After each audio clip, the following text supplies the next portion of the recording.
فريقنا في أبولو تشيناي كان له دور في عمليات زراعة القلب. أول عملية زراعة قلب في أبولو تشيناي تمت في وقت مبكر من عام 1995.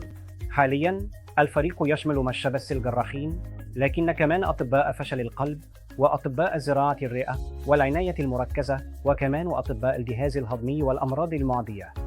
يعني هو فريق كبير ومتعدد التخصصات يهتم بالمرضى اللي حالتهم خطيرة جدا.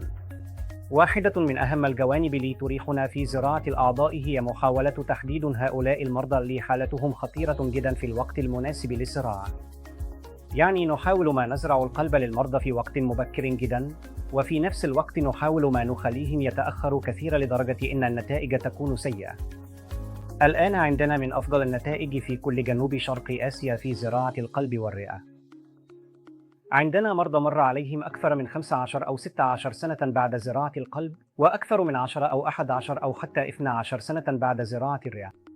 وهذا بشكل كبير يرجع لأننا اتبعنا أفضل الممارسات، وكمان تجنبنا زراعة الأعضاء للمرضى اللي ما يحتاجها فعلا، واللي ممكن يتحسن بالعلاجات الدوائية فقط أو بعمليات جراحية غير الزراعة، مثل جراحة الشرايين التاجية عالية الخطورة أو صمامات القلب عالية الخطورة وغيرها.